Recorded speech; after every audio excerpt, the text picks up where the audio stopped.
తల్లి కన్న రోజు మొదలుకొని, లేక తల్లి గర్భము దాల్చిన రోజు మొదలుకొని, తన గర్భములోని శిశువును చూడక ముందే తల్లి ప్రేమను పెంచుకుంటుంది. మనం అందరం ఎరుగుదు మన తల్లిదండ్రులు ఎలా మనం ప్రేమిస్తారు. మన దగ్గర నుండి వారు ఏమీ కోరరు, ఆశపడరు, కానీ మన వైపు నుండి ప్రేమను కోరుకుంటారు. నా కుమారుడు నన్ను ప్రేమిస్తే చాలు, నా కుమార్తె నన్ను ప్రేమిస్తే చాలు. దేవుని వాక్య గ్రంథంలో మోషే గారి ద్వారా మాట్లాడినప్పుడు, నీ దేవుడైన యెహోవాను నీ పూర్ణ హృదయముతోను నీ పూర్ణ ఆత్మతోను ప్రేమింపవలెను. యేసుక్రీస్తు ప్రభువుగా ఈ లోకమునకు ఆయన వచ్చిన తర్వాత కూడా చెప్పినటువంటి మాట అదే, మీకు నేను ఒక క్రొత్త ఆజ్ఞ ఇస్తున్నాను, మీరు ఒకరిని ఒకడు ప్రేమించండి. యోహాను గారి ద్వారా కూడా దేవుడు రాయించినాడు, దేవుడు లోకమును ఎంతో ప్రేమించాను. పౌలు గారు కూడా వ్రాశారు, దేవుని ప్రేమించు వారి కొరకు, అనగా ఆయన సంకల్పము చొప్పున పిలువబడిన వారి కొరకు ఆయన ఏమి సిద్ధపరిచినవి కంటికి కనబడలేదు, చెవికి వినబడలేదు, మనుష్య హృదయమునకు గోచరము కాలేదు. దేవుణ్ణి ప్రేమించువారు.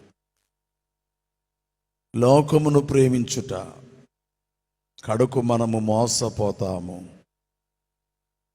సంసోను దెలీలాను ప్రేమించినాడు, కడకు దెలీలాయే సంసోను మోసపుచ్చినది.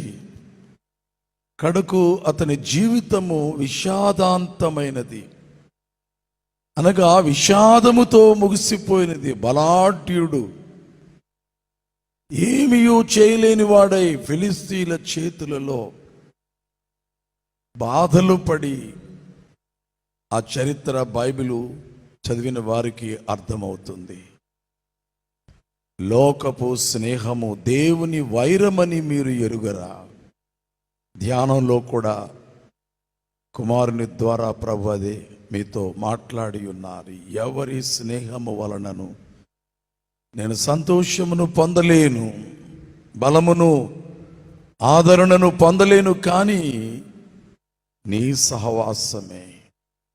గనుక మనము ఆయనను ప్రేమించవలసిన వారమై ఉన్నాము. దైవజనుడు మన ఆత్మీయ తండ్రి గారు దేవదాసయ్య గారు రాసినటువంటి చరణం కూడా, నిన్ను కలిగిన వారి మాట ఎన్నలేవు జెహోవాయు కలమున్, నిన్ను ప్రేమతో చూచు వారికే నీదు ప్రేమ ఏమియో తెలియను.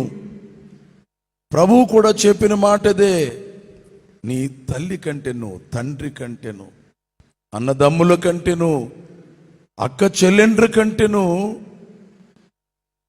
నీవు నన్ను ప్రేమించవలసి ఉన్నది. నేను మోపిన కాడి అనగా సిలువను మోయవలసి ఉన్నది. అప్పుడు పరలోకములో 100 ఫలము ఉన్నది, 100 భాగ్యం ఉన్నది.